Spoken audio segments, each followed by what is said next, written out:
সুপ্রিয় দর্শক, আসসালামু আলাইকুম। আপনারা সবাইকে স্বাগত জানাচ্ছি এখনকার আলোচনায়। আপনাদের সঙ্গে আছি আমি মোহাম্মদ মুজাহিদুল ইসলাম। দর্শক, আমেরিকা এবং ইরানের মধ্যে বলা যায় যে পূর্ণমাত্রায় আবার যুদ্ধ শুরু হয়েছে। মার্কিন যুক্তরাষ্ট্র গত রাতে ইরানের অন্তত 90টি লক্ষ্যবস্তুতে হামলা চালিয়েছে।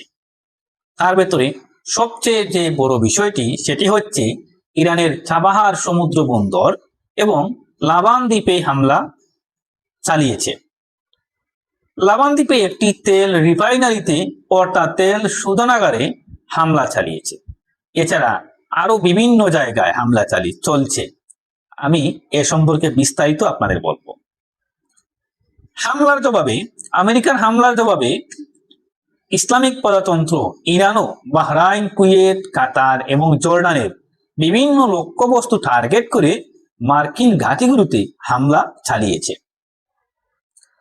জর্ডানের মুওয়াফিক আল সালতি বিমান ঘাঁটিতে ব্যালিস্টিক মিসাইল ক্ষেপণাস্ত্র দিয়ে হামলা চালিয়েছে ইরান। এর মধ্যে আমেরিকার রিপেলিং ট্যাঙ্কার বিমান আবার মধ্যপ্রাচ্যে এসে পৌঁছেছে। এই পরিস্থিতিতে হরমুজ প্রণালীতে লেগেছে জাহাজের যানজট। গত রাতের পাল্টা হামলার পর হরমুজ প্রণালীতে জাহাজ চলাচল প্রায় বন্ধ হয়ে গেছে। সেই ক্ষেত্রে নতুন করে আন্তর্জাতিক বাজারে তেলের দাম এবং এলএনজি গ্যাসের দাম ব্যাপক হারে বৃদ্ধি পেয়েছে। এছাড়া বিশ্বের বিভিন্ন দেশের স্টক মার্কেটে নেতিবাচক অবস্থা তৈরি হয়েছে। ইরানের উপর আমেরিকা যখন নতুন করে এই হামলা চালাচ্ছে, তখন আমেরিকার একটি আদালত লেখিকা জিন কেরেলকে $50 লাখ পরিশোধ করার জন্য মার্কিন প্রেসিডেন্ট ডোনাল্ড ট্রাম্পকে নির্দেশ দিয়েছে। মার্কিন প্রেসিডেন্ট ডোনাল্ড ট্রাম্প এই অর্থ পরিশোধের বিষয়টি স্থগিত রাখার আবেদন করেছিলেন, কিন্তু মার্কিন আদালত সেই আবেদন নাকচ করে দিয়ে মার্কিন প্রেসিডেন্ট ডোনাল্ড ট্রাম্পকে এখনই তাৎক্ষণিকভাবে $50 লাখ পরিশোধ করার নির্দেশ প্রদান করেছে। বন্ধুরা, তাহলে কি ডোনাল্ড ট্রাম্প তার এই নারী কেলেঙ্কারি এবং অর্থ পরিশোধের এই লজ্জার ঘটনা দামাচাপা দেওয়ার জন্য ইরানের উপর যুদ্ধ চাপিয়ে দিয়েছে আবার, নাকি একেবারে কাকতালীয়ভাবে সেই প্রশ্ন কিন্তু উঠে এসেছে? সুপ্রিয় দর্শক, এখনকার ভিডিওতে আমি এই সমস্ত বিষয় নিয়ে একেবারে বিস্তারিত আলাপ করার চেষ্টা করব আপনাদের সাথে নিয়ে। আশা করি আপনারা আমার সাথে শেষ পর্যন্ত থাকবেন। কোথাও কোথাও কে কিভাবে হামলা করেছে এগুলো মোটামুটি আমি বিস্তারিত বলার চেষ্টা করব। আর ভিডিও যদি ভালো লাগে তাহলে লাইক করবেন, কমেন্ট করবেন, শেয়ার করবেন এবং টেবিল টক নিউজ চ্যানেলটি সাবস্ক্রাইব করে সবাই আমার সাথেই থাকবেন। বন্ধুরা, চলুন বিস্তারিত আলোচনায় যাই। আমি শুরুতেই যেমনটি বলেছি, ইরান এবং আমেরিকার মধ্যে গত রাত থেকেই বলা যায় যে পূর্ণ মাত্রায় আবার যুদ্ধ শুরু হয়েছে। অনেক বড় বড় হামলা চালিয়েছে আমেরিকা ইরানের উপর এবং ইরানও তার পাল্টা জবাব দিয়েছে খুব শক্তভাবে। ইরান তো আগেই বলেছিল আমেরিকা একটা হামলা করলে আমরা করব 2টা হামলা, তার মানে 1 to 1 হলে 2 হবে। সেখানে ইরান, কুয়েত, বাহরাইন, কাতার এবং জর্ডানের উপর ইরান ব্যাপক হারে হামলা চালিয়েছে। এই দেশগুলোর মার্কিন ঘাঁটি লক্ষ্য করে হামলা করেছে। আগে হামলা চালায় কিন্তু মার্কিন বাহিনী হামলা করার পরেই তাৎক্ষণিক পাল্টা জবাব দিয়েছে ইসলামিক প্রজাতন্ত্র ইরান। আমরা এ পর্যন্ত যুদ্ধে কখনোই দেখিনি যে ইরান আগে হামলা চালিয়েছে। যা হোক, গত রাতে মার্কিন বাহিনী আগে হামলা চালিয়েছে, তারপর ইরান সেই হামলার পাল্টা জবাব দিয়েছে। ইরান কিন্তু আগে বলেছিল তারা যদি একটি হামলা করে আমরা 2টো হামলা করব। তার আগে তো ডোনাল্ড ট্রাম্প বলেছিলেন যে আজকে রাতে অথবা হামলা হতে পারে। তিনি কিন্তু বলেছিলেন নেটো সম্মেলনে আজকে রাতে ইরানে হামলা হতে পারে এবং আমরা এই যুদ্ধ হয়তো চূড়ান্ত চুক্তি করব না এবং এ থেকে আমরা মুক্তি পেতে চাই। ইরানের নেতাদেরকে গালিগালাজও করেছিলেন। তিনি ক্যান্সার বলেছিলেন, ইরান নেতাদেরকে সহিংসু বলেছিলেন, আবর্জনা বলেছিলেন, প্রতারক বলেছিলেন ইরানের নেতাদেরকে মস্তিষ্ক অসুস্থ বলেছিলেন। মার্কিন ডোনাল্ড ট্রাম্প সুস্থ, উনি নিজেকে সুস্থ দাবি করেন। ডোনাল্ড ট্রাম্প খুব ভালো মানুষ নিজে দাবি করেন, উনি প্রতারণা করেন না। ডোনাল্ড ট্রাম্প একদম দুয়া তুলসী পাতার মতো ভালো মানুষ, তাই না? এর বিপরীত কথা তো একদমই থাকে মোটামুটি ভাবে। যা হোক বন্ধুরা, ডোনাল্ড ট্রাম্প ইরানের নেতাদের এই সমস্ত গালিগালাজ করেছিলেন গতদিন নেটো সম্মেলনে। আব্বাস আরাগচি কিন্তু এর একটা পাল্টা জবাব দিয়েছেন। ইরানের পররাষ্ট্রমন্ত্রী আব্বাস আরাগচি জবাব দিয়েছেন। তিনি কি জবাব দিয়েছেন? তিনি বলেছেন যে আমরা মার্কিন প্রেসিডেন্ট ডোনাল্ড ট্রাম্পের এই গালিগালাজ, এই অশ্রাব্য অশালীন কথা দিয়ে তাকে জবাব দেব না। আমরা জবাব দেব আমরা আমাদের কাজ দিয়ে। তার মানে আমেরিকা হামলা চালাবে, আমরা তার বিরুদ্ধে জবাব দেব। আমেরিকা গালিগালাজ করবে, আমরা তার গালিগালাজের জবাব দেব না। আমেরিকা যদি হামলা চালায়, আমরা তার হামলার জবাব দেব। তো যাই হোক, আমেরিকা গত রাতে ইরানে হামলা চালানোর পর ইরানও কঠোরভাবে জবাব দিয়েছে। আমেরিকা কোথায় কোথায় হামলা চালিয়েছে? আমেরিকা প্রধানত হামলা চালিয়েছে ইরানের দক্ষিণ অঞ্চল জুড়ে, অর্থাৎ পারস্য উপকূল ও তার আশেপাশের এলাকা জুড়ে আমেরিকা হামলা চালিয়েছে। যেমন আপনারা সবাই হয়তো জানেন চাবাহার সমুদ্র বন্দরের কথা। এই বন্দরটা একদম ইরান এবং ইন্ডিয়া মিলে করেছিল।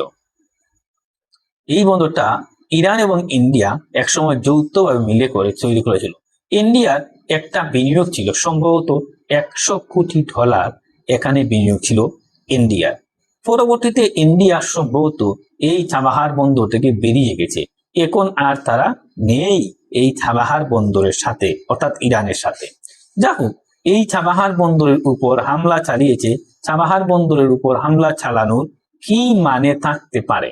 এখান থেকে তো জাহাজ চলাচল নিয়ন্ত্রণ করা হয়, বিভিন্ন দেশের জাহাজ বেড়ে জাহাজ ছেড়ে যায়, যেটা একটা বন্দর। তাহলে এখানে হামলা চালানো, এটা কি সামরিক লক্ষ্যবস্তু হতে পারে? তারপরে হামলা চালিয়েছে লাবান দ্বীপে। ইরানের একটা লাবান দ্বীপ আছে, আপনারা সবাই জানেন। এই লাবান দ্বীপটা হচ্ছে হরমুজ প্রণালী থেকে পশ্চিম দিকে গেলে কিস দ্বীপ বলা হয়। সেখানে কেশব দ্বীপ যাকে বলে, কেশব দ্বীপ আছে। তার থেকেও আরেকটু পশ্চিমে গেলে এই লাবান দ্বীপ মিলে। অর্থাৎ ইরানের হরমুজ প্রণালী থেকে যদি আপনারা পশ্চিম দিকে যান, সেখানে গিয়ে পাবেন একটি কিস দ্বীপ। আর কিস দ্বীপের পাশে আছে কেশব দ্বীপ আছে। আর তার থেকেও আরেকটু পশ্চিমে গেলে এই লাবান দ্বীপ মিলে। লাবান দ্বীপের একটি তেল শোধনাগারে হামলা চালিয়েছে। খেয়াল করুন বন্ধুরা, কোথায় হামলা করেছে? তেল শোধনাগারে। ইরানের গুলেস্তান প্রদেশের উত্তরাঞ্চলে গুলেস্তান, এই গুলেস্তান প্রদেশের একটি রেলওয়ে ব্রিজেও হামলা চালিয়েছে, ধ্বংস করেছে এই ব্রিজটা। বলা হচ্ছে ইরানি বিশেষজ্ঞরা ধারণা করেছেন যে আমেরিকা মূলত হামলা চালিয়েছে ইরানের দক্ষিণাঞ্চলে। তাহলে উত্তরাঞ্চলে হামলা চালালো কে? প্রশ্ন মতো আসে। এই হামলা চালিয়েছে মূলত ইসরায়েল। আপনারা হয়তো অনেকেই জানেন, আমি এর আগে ভিডিওতে বলেছি যে ইরানের উত্তর পশ্চিমাঞ্চল, এই সমস্ত এলাকায় প্রধানত হামলা চালায় ইসরায়েল। তার সবচেয়ে সহজ সুবিধাজনক পথ হচ্ছে সিরিয়ার উপর দিয়ে গিয়ে, তুরস্কর দিক দিয়ে গিয়ে আজারবাইজানের আকাশ সীমা ব্যবহার করে হামলা চালায় ইসরায়েল। অথবা এমনও হতে পারে আজারবাইজানের ইসরায়েলের স্থায়ী ঘাঁটি আছে, সেখান থেকে হামলা চালায়। এমন তো হতেই পারে। আজারবাইজানের সাথে কিন্তু ইসরায়েলের অসম্ভব রকমের সম্পর্ক আছে। মুসলিম বিশ্বে আজারবাইজান এবং সংযুক্ত আরব আমিরাতের মতো মনে হয় ইসরায়েল আর কারো সাথে এত ঘনিষ্ঠ সম্পর্ক নেই। আজারবাইজান এবং আরব আমিরাতের সাথে ইসরায়েলের যে সম্পর্ক আছে, এই সম্পর্ক, এ ধরনের সম্পর্ক মুসলিম বিশ্বে আর কোনো মুসলমান রাষ্ট্রের সাথে নেই। তো এই আজারবাইজান থেকে হামলা চালিয়ে থাকতে পারে ইসরায়েল। ইরানি বিশেষজ্ঞদের, ইরানের বিজ্ঞানীদের এইটাই ধারণা। বন্ধুরা, শুধু গুলেস্তান প্রদেশে একটি রেলওয়ে ব্রিজের উপর হামলা চালায়নি, আরো আছে। তাবরিজ শহর, ইতিহাসে খুব বিখ্যাত একটা শহর হচ্ছে তাবরিজ শহর। ইরানের একেবারে উত্তর পশ্চিম অঞ্চলের শহর হলো এটি। উত্তর পশ্চিমাঞ্চলের কুনে আজারবাইজানের খুব কাছাকাছি এই তাবরিজ শহরে হামলা চালিয়েছে। কি ধরনের হামলা চালিয়েছে? বিমান হামলা চালিয়েছে। এছাড়া ইরানের চাবাহার সমুদ্র বন্দরের শহীদ বেহেশতি টাওয়ার, এটা হলো জাহাজ চলাচল নিয়ন্ত্রণের টাওয়ার, সেই টাওয়ারেও হামলা চালিয়েছে এবং বেশ বড় রকমের ক্ষয়ক্ষতিও করেছে। বন্ধুরা, ইরানের আরেকটি দ্বীপ আছে আবু মুসা দ্বীপ, আপনারা অনেকেই নাম শুনেছেন। এই আবু মুসা দ্বীপ নিয়ে সংযুক্ত আরব আমিরাতের সাথে ইরানের দীর্ঘদিন যাবৎ টানাপোড়েন চলছে। সংযুক্ত আরব আমিরাত দাবি করে মূলত পশ্চিমাদের উস্কানির কারণে এই যে আবু মুসা দ্বীপ হচ্ছে সংযুক্ত আরব আমিরাতের, যে এই আবু মুসা দ্বীপ হচ্ছে সংযুক্ত আরব আমিরাতের, আরব আমিরাত এমনটাই দাবি করে। কিন্তু এই দ্বীপটা পরিপূর্ণভাবে বহুদিন থেকে ইরানের মালিকানায় রয়েছে। এই আবু মুসা দ্বীপের উপরেও আমেরিকা হামলা চালিয়েছে। এটা কিন্তু হরমুজ প্রণালী এলাকার একেবারে ধারে কাছে অবস্থিত। বন্ধুরা, সেই জায়গায় উত্তরপ্রদেশে যখনই হামলা হচ্ছে তখন কিন্তু সন্দেহের মাত্রা গাঢ় হচ্ছে, সন্দেহের মাত্রা তীব্র হচ্ছে, বেড়ে যাচ্ছে। এবং ইসরায়েল যদি এই হামলায় জড়িত থাকে তাহলে যুদ্ধের পরিধি কিন্তু আবার বেড়ে গেল। বন্ধুরা, এপাশে মার্কিন রিফুয়েলিং ট্যাঙ্কার, এই রিফুয়েলিং ট্যাঙ্কার আবার ফিরে এসেছে মধ্যে পাচ্ছে। কিছুদিন আগে আমি একটা ভিডিওতে আপনাদের বলেছিলাম যে ইসরায়েল থেকে রিফুয়েলিং ট্যাঙ্কার সরিয়ে নিচ্ছে মার্কিন যুক্তরাষ্ট্র। আবার যখন এই রিফুয়েলিং ট্যাঙ্কার এসেছে মধ্যে পাচ্ছে, তার মানে অনেক বড় রকমের যুদ্ধ হবে, তাতে কোনো সন্দেহের অবকাশ নেই। এই ধারণা মোটামুটি সবাই করছে, আমিও করছি। বন্ধুরা, আমেরিকার মার্কিন যুক্তরাষ্ট্রের পক্ষ থেকে বলা হয়েছে যে যুদ্ধে আজকেই এখানেই শেষ হয়ে যাচ্ছে না, কয়েকদিন লাগতে পারে, এমনকি কয়েক সপ্তাহ লাগতে পারে। তার মানে কয়েক সপ্তাহ যদি আরো যুদ্ধ হয় তার মানে একদম পরিষ্কার দুই পক্ষের ভেতরে অনেক অনেক বড় রকমের যুদ্ধ হবে। তাহলে প্রশ্ন আসছে যে এই যে 14 দফা সমঝোতা স্মারক সই হলো, তার ভিত্তিতে একটা চূড়ান্ত চুক্তি হওয়ার কথা ছিল, তাহলে কি এই চূড়ান্ত চুক্তি করবেন আমেরিকা? ডোনাল্ড ট্রাম্প কিন্তু গতকাল বলেছিলেন যে আমরা ইরানিদের থেকে মুক্তি পেলে এখন বাঁচি। চিন্তা করছেন, গতকাল বলছেন ডোনাল্ড ট্রাম্প গতকাল বলেছিলেন আমরা ইরানিদের থেকে মুক্তি পেলে এখন বাঁচি। তার মানে ওই চুক্তি থেকে বেরিয়ে যাওয়ার জন্য তারা ছুটাছুটি দৌড়াদৌড়ি করছে।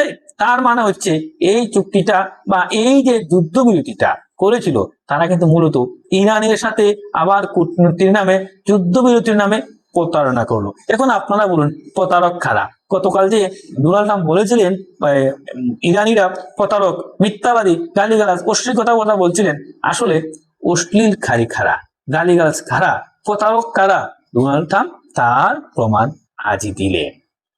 এবং তারা আবার মিথ্যা কথা বলে যুদ্ধবিরতিকে কাজে লাগিয়ে নতুন করে আবার যুদ্ধ ফিরিয়ে আন।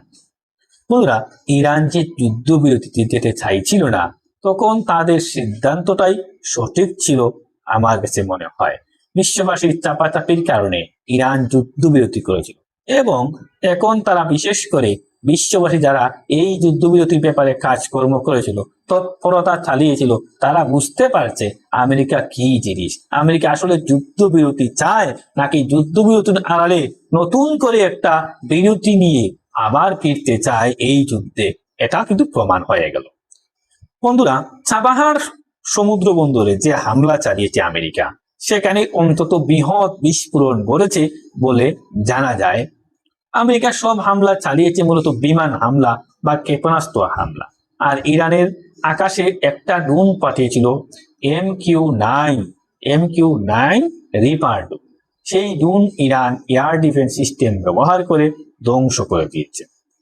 বন্ধুরা, আমেরিকার এই হামলার বিপরীতে ইরান কি কি ব্যবস্থা নিল সেটা আমরা একটু আলোচনা করি। ইরানের উপর হামলার পরপরই IRGC ঘোষণা করে যে তারা পাল্টা হামলা চালাবে এবং এই ঘোষণার কিছুক্ষণের মধ্যেই পাল্টা হামলা শুরু হলো। কুয়েতের আলী আল সালেম এবং আরিফ জান এই দুটো বিমান ঘাঁটিতে হামলা চালিয়েছে ইরান। এর পাশাপাশি বাহরাইনের পঞ্চম নৌবহরের যে ঘাঁটি আছে সেই ঘাঁটিতে হামলা চালিয়েছে এবং শেখ ঈসা বন্দরে হামলা চালিয়েছে। ফুটেজে দেখা যাচ্ছে, বিভিন্ন ফুটেজ ছড়িয়ে পড়েছে এরই মধ্যে, সেই ফুটেজে দেখা যাচ্ছে একেবারে সরাসরি বাহরাইনের পঞ্চম নৌবহরের গাড়িতে ইরানের মিসাইল হামলা চালিয়েছে। এছাড়া নতুন একটা বৈশিষ্ট্য যোগ হয়েছে এই গতকালের হামলা পাল্টা হামলার ঘটনায়।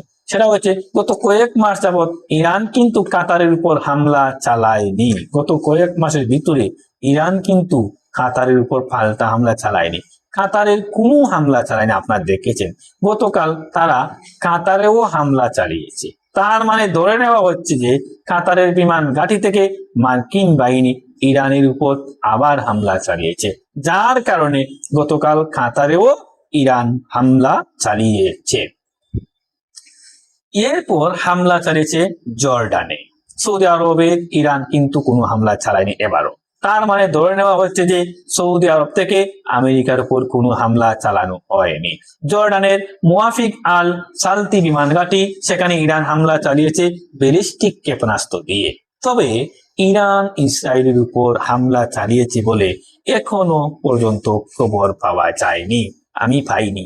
আপনারা কেউ পেয়ে থাকলে কমেন্ট বক্সে জানাবেন। আমি এই ভিডিও যখন করছি তখন পর্যন্ত আমি বিশ্ব মিডিয়া দেখছি, বিশ্ব মিডিয়ার কোনো একটি লিঙ্ক পাইনি, কোনো নিউজ পাইনি যে ইরান ইসরায়েলের উপর হামলা চালিয়েছে। কিন্তু এপাশে যখন ইরানি বিশেষজ্ঞরা ধারণা করেছেন যে ইরানের উত্তরাঞ্চলে বিশেষ করে গুলিস্তান প্রদেশের রেলওয়ে ব্রিজের উপরে এবং তাবরিজ শহরের যে হামলা হয়েছে সেই হামলা ইসরায়েল করেছে, এটা কিন্তু ইরানি বিশেষজ্ঞরা দাবি করেছেন, ধারণা করেছেন। যদি এই ঘটনাটা ইরান অভ্যন্তরীণভাবে নিশ্চিত হতে পারে যে ইসরায়েল এই হামলার সাথে জড়িত ছিল, তাহলে অবশ্যই ইরান ইসরায়েলের উপর পাল্টা হামলা চালাবে, তাতে কোনো সন্দেহ নাই। বন্ধুরা, আবার একথাও ঠিক যে ইসরায়েল কিন্তু বহুদিন থেকেই চাইছিল যে এই যুদ্ধটা শুরু হোক, আবার এই যুদ্ধ যাতে বন্ধ না হয় সেটাও ইসরায়েল চাইছিল। আমেরিকা যখন ইরানের সাথে যুদ্ধ বন্ধের জন্য চেষ্টা তদবির চালাচ্ছিল, দৌড়াদৌড়ি করছিল, তখন কিন্তু ইসরায়েল আবার বলেছিল যে এই যুদ্ধবিরতি দেওয়া যাবে না, যুদ্ধবিরতির কোনো প্রয়োজন নেই, হামলা অব্যাহত রাখতে হবে, ইরান সরকারকে একদম শেষ করে দিতে হবে। তো আমেরিকা জোর করে ইসরায়েলের সাথে অনেক ঝগড়াঝাটি বা অনেক বকাবকি হয়েছে, সেই সব নাটক আমরা তো সবাই কম বেশি দেখেছি। তারপরে ইরানের সাথে যুদ্ধবিরতি করলো এক প্রকার জোর করে বলা যায়। মার্কিন প্রেসিডেন্ট ডোনাল্ড ট্রাম্প এখন নতুন করে যখন ইরানের বিরুদ্ধে যুদ্ধে ফিরে এসেছেন, তার মানে হচ্ছে ইসরায়েলের প্রধানমন্ত্রী বেনিয়ামিন নেতানিয়াহু সবচেয়ে বেশি খুশি হবেন। তার চেয়ে বেশি খুশি মনে হয় পৃথিবীতে আর কেউই হবেন না বা হয়নি। বন্ধুরা, আজকে তার খুশি হওয়ার মূল কারণ হচ্ছে তিনি তো চাইছিলেন যে ইরানের সাথে যুদ্ধ চলমান থাকুক, অব্যাহত থাকুক, ইরানকে একেবারে ধ্বংস করে দিতে হবে। তো সেই ধ্বংসের কাজে যখন আবার ডোনাল্ড ট্রাম্প ফিরে এসেছেন, তখন নেতানিয়াহু খুশি হবেন এবং তিনি অবশ্যই কোমর বেঁধে ইরানের বিরুদ্ধে যুদ্ধ শুরু করবেন, এটা স্বাভাবিকভাবে আমরা মনে করি। কিন্তু তিনি কিন্তু বলেছেন যে যুদ্ধ আবার শুরু করতে হবে। তখন তিনি এটা বলেছেন তাহলে নতুন করে ইসরায়েল, আমেরিকা এবং ইরান এই ত্রিমুখী লড়াইটা হবে। ত্রিমুখী লড়াই বলতে ইসরায়েল এবং আমেরিকা এক পক্ষে থাকবে আর ইরান থাকবে আরেক পক্ষে। এই লড়াইটা আবার প্রচন্ড রকমের হবে, এতে মোটামুটি যথেষ্ট সম্ভাবনা রয়েছে এবং আশঙ্কাও রয়েছে। বন্ধুরা, এখন আজকেই কিন্তু ইরানের সর্বোচ্চ নেতার দাপন অনুষ্ঠান। এরই মধ্যে ইরাকের নাজাফ এবং কারবালার জানাজা শেষে ইরানের মাশহাদ শহরে আনা হয়েছে সর্বোচ্চ নেতার কফিন। সেখানে চূড়ান্তভাবে একদম শেষ জানাজা হবে, সুখ, সম্মান, শ্রদ্ধা সবকিছুই জানানো হবে। তারপরে আজকেই তার দাপন অনুষ্ঠান। অনেকে ধারণা করছেন যে তেহরানে যত মানুষ হয়েছিল তার চেয়ে বেশি মানুষ হতে পারে মাশহাদের এই জানাজায়। মাশহাদ কিন্তু ওনার নিজের শহর, নিজের অবস্থান, নিজের জন্মস্থান। এছাড়া ইমাম রেজার মাজার যেহেতু সেখানে আছে, প্রতিদিন হাজার হাজার মানুষের ভিড় থাকে। আর এই জানা যায় তিন তিন ধারণাই থাকবে না। তো সেই জায়গায় আজকে আমার কাছে মনে হচ্ছে যে এই দাপন অনুষ্ঠান শেষ করার পরে ইরান পূর্ণ মাত্রায় যুদ্ধে জড়িয়ে যেতে পারে। আমেরিকা যদি হামলা অব্যাহত রাখে তাহলে ইরান একেবারে পরিপূর্ণভাবে যুদ্ধ শুরু করে দিতে পারে। গতকালের হামলার আরেকটা বিশেষ গুরুত্বপূর্ণ তথ্য হচ্ছে বাহরাইন মার্কিন বাহিনীর সাথে ইরানের বিরুদ্ধে যুদ্ধে যোগ দিয়েছে। চিন্তা করছেন, একটি মুসলিম রাষ্ট্র হয়ে আরেকটি মুসলিম রাষ্ট্রের বিরুদ্ধে যুদ্ধে জড়িত হয়েছে।